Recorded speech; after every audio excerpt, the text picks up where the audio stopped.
Hi everyone, I am advocate सपना कौशिक और आज हम बात करने वाले हैं डिवोर्स के बारे में। क्योंकि अक्सर लोग ये जानना चाहते हैं कि तलाक कैसे हो सकता है, किन ग्राउंड्स पे वो डिवोर्स ले सकते हैं।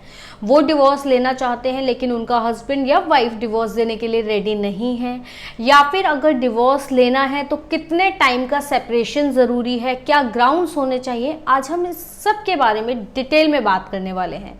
लेकिन उससे पहले एक और इम्पॉर्टेंट बात कि अगर आपने हमारा YouTube चैनल अभी तक सब्सक्राइब नहीं किया तो प्लीज़ चैनल को सब्सक्राइब कीजिए और इस वीडियो को एंड तक देखें ताकि आपको पता चल सके कि डिवोर्स का पूरा प्रोसीजर क्या होता है, आप कैसे आसानी से डिवोर्स ले सकते हैं, उसके लिए क्या क्या प्री कंडीशंस होती हैं। बात करें डिवोर्स कितने टाइप का होता है, आप सभी जानते हैं कि डिवोर्स दो तरीके से हो सकता है। एक जहां पर दोनों पार्टनर्स हस्बैंड और वाइफ दोनों रेडी हैं डिवोर्स लेने के लिए, जिसे कहते हैं म्यूचुअल डिवोर्स, यानी कि आपसी सहमति से दोनों लोग तलाक देने के लिए राजी हैं। यहाँ पर आपको किसी कंडीशन की ज़रूरत नहीं होती, जैसे कि कंटेस्टेड डिवोर्स यानी कि एक पक्षीय तलाक के लिए चाहिए होती है। दोनों पार्टीज रेडी हैं, उनके बीच सेटलमेंट हो चुका है कि बच्चा किसके पास रहेगा, कोई एलिमनी यानी कि कोई पैसा देना है तो किस तरीके से दिया जाएगा, अगर कोई प्रॉपर्टी है तो उसको कैसे बांटा जाएगा, सारी कंडीशंस कोर्ट के बाहर सेटल हो जाती हैं। एक मेमोरेंडम ऑफ अंडरस्टैंडिंग बन जाता है जिसमें दोनों पार्टीज के साइन हो जाते हैं और दो गवाहों के साइन हो जाते हैं। उसके बाद कोर्ट में फर्स्ट मोशन फाइल कर दिया जाता है। उसके 6 महीने के बाद आप कोर्ट में दूसरा मोशन फाइल कर सकते हैं। इस 6 महीने को कूलिंग पीरियड कहा जाता है।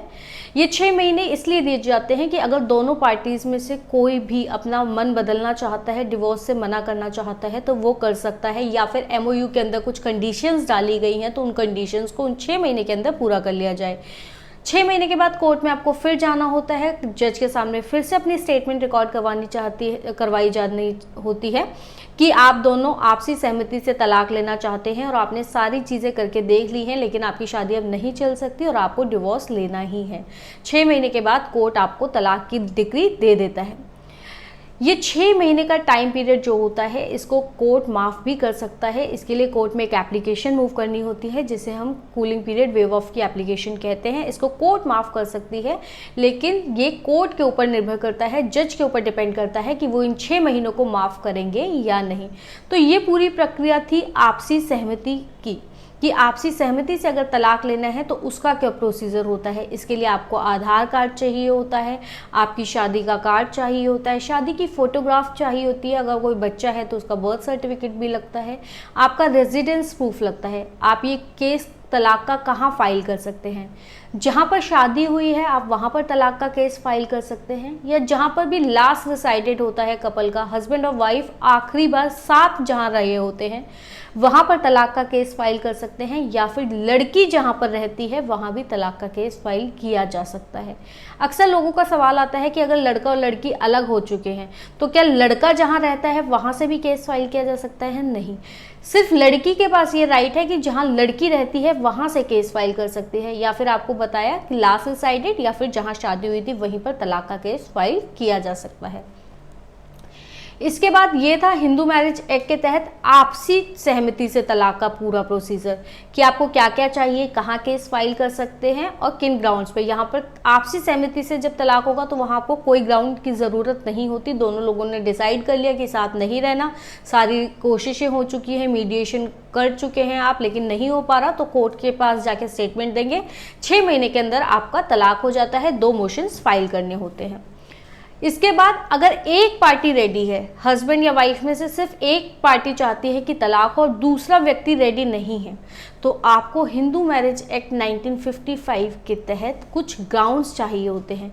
कि हिंदू मैरिज एक्ट के सेक्शन 13(1) में कुछ ग्राउंड्स दिए गए हैं, उनमें से अगर आपके पास कोई एक ग्राउंड है तो आप डिवोर्स के लिए, एक तरफा तलाक के लिए, कंटेस्टेड डिवोर्स के लिए अप्लाई कर सकते हैं। ये ग्राउंड्स क्या हैं? क्रूएलिटी यानी कि क्रूरता, पति या पत्नी दोनों में से कोई भी क्रूरता करता है। क्रूएलिटी ज़रूरी नहीं है कि आपको मारा पीटा जाए, इसमें मेंटल क्रूएलिटी भी आती है। वाइफ घर छोड़कर चली जाती है बार बार, या फिर धमकी देती है कि वो आत्महत्या कर लेगी, या फिर पति मारता पीटता है, या फिर उसका शादी क्या मतलब आपको परेशान करता है, मारता पीटता है, आपको जॉब नहीं करने देता, आपके पेरेंट्स से नहीं मिलने देता, दोस्तों से बात नहीं करने देता, नौकरी नहीं करने दे रहा, घर से बाहर नहीं निकलने दे रहा, या पति या पत्नी एक दूसरे के ऊपर शक करते हैं, किसी से बात नहीं करने देते, ये सब क्रुएलिटी के ग्राउंड्स हैं। इन सबको क्रुएलिटी माना जाता है।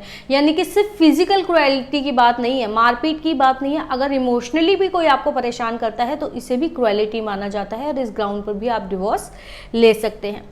दूसरा ग्राउंड होता है अडल्ट्री। अडल्ट्री मतलब शादी के बाहर किसी के साथ शारीरिक संबंध है। पति या पत्नी अगर किसी के भी शादी के बाहर किसी व्यक्ति के साथ संबंध है तो इस ग्राउंड पे आपका पार्टनर आपसे तलाक मांग सकता है। लेकिन यहाँ पर सिर्फ शक नहीं होना चाहिए, आपके पास पूरे प्रूफ होने चाहिए। मान लीजिए पति या पत्नी का कोई दोस्त है जिससे वो फ़ोन पे बात करते हैं या किसी से मिलते हैं, तो आपको सिर्फ उन पे शक होता है, इस ग्राउंड पर आपको डिवोर्स नहीं मिलेगा। आपके पास पूरे प्रूफ होने चाहिए कि उनका शादी के बाहर किसी और के साथ संबंध है, इसी ग्राउंड पर आप डिवोर्स ले सकते हैं। पति या पत्नी की शादी हो चुकी है और उसके बाद भी 2 साल से कोई भी व्यक्ति अलग रह रहा है तो इस ग्राउंड पे भी आपका पार्टनर आपसे डिवोर्स ले सकता है। पत्नी मायके चली गई है और 2 साल से ज़्यादा हो चुके हैं, आप बार बार उन्हें बुलाते हैं लेकिन वो नहीं आती, तो इस ग्राउंड पर आप डिवोर्स ले सकते हैं। या फिर पति ने आपको छोड़ दिया है और आप बार बार उनके साथ रहने की कोशिश कर रही है लेकिन वो आपको साथ नहीं रख रहे हैं, तो भी आप डिवोर्स ले सकती हैं।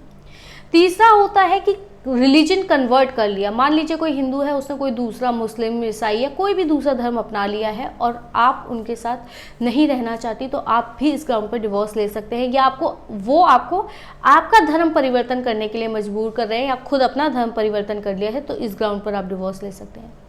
कोई व्यक्ति पिछले 7 सालों से गुमशुदा है, आपके पास उसकी कोई इन्फॉर्मेशन नहीं है कि वो कहाँ है, उनके साथ आपका कोई कांटेक्ट नहीं है, तो इस ग्राउंड पर भी आप डिवोर्स ले सकते हैं।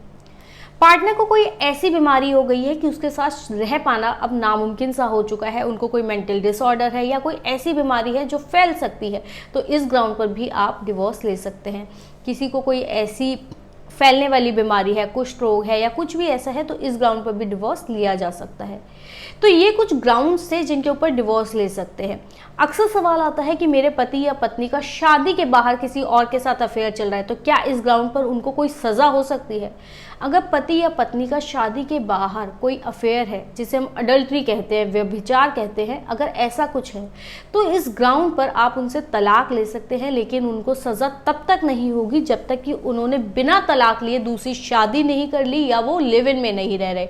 अगर उन्होंने बिना शादी किए उनको किसी और से बच्चा हो गया तो इसे भी शादी की तरह ही माना जाएगा और उनके ऊपर आप सेक्शन 494 IPC में केस कर सकते हैं, जिनमें उसे 7 साल की सज़ा भी हो सकती है। इसके लिए भी आपको वही डॉक्यूमेंट्स चाहिए, आपका आधार कार्ड चाहिए, शादी की फ़ोटोग्राफ चाहिए, शादी का कार्ड चाहिए, कोई बच्चा है तो उसका बर्थ सर्टिफिकेट चाहिए, ये सारे डॉक्यूमेंट्स चाहिए होते हैं। ये केस भी वही फाइल कर सकते हैं जहां पर आपकी शादी हुई है या फिर आखिरी बार जहां पर पति पत्नी साथ रहे थे या फिर लड़की जहां रहती है वहां से ये केस फाइल कर सकती है। तो ये पूरा प्रोसीजर था कि अगर म्यूचुअल डिवोर्स है, आपसी सहमति से है, तो हमने आपको पहले बताया था कि आपको किसी ग्राउंड की ज़रूरत नहीं है, दोनों पार्टीज राज़ी हो गई, MOU साइन हो गया, कोर्ट में जाकर फर्स्ट मोशन फाइल कीजिए, स्टेटमेंट रिकॉर्ड करवाइए, 6 महीने के बाद दोबारा जाइए, सेकेंड मोशन फाइल करवाइए और आपका डिवोर्स हो जाएगा। आपसी सहमति से सिर्फ 6 महीने लगते हैं या उससे कम समय भी लग सकता है अगर कोर्ट आपका कूलिंग पीरियड माफ़ कर देती है। लेकिन कंटेस्टेड डिवोर्स में कितना टाइम लगेगा ये कोई भी बता नहीं सकता, क्योंकि कोई टाइम लिमिट नहीं है।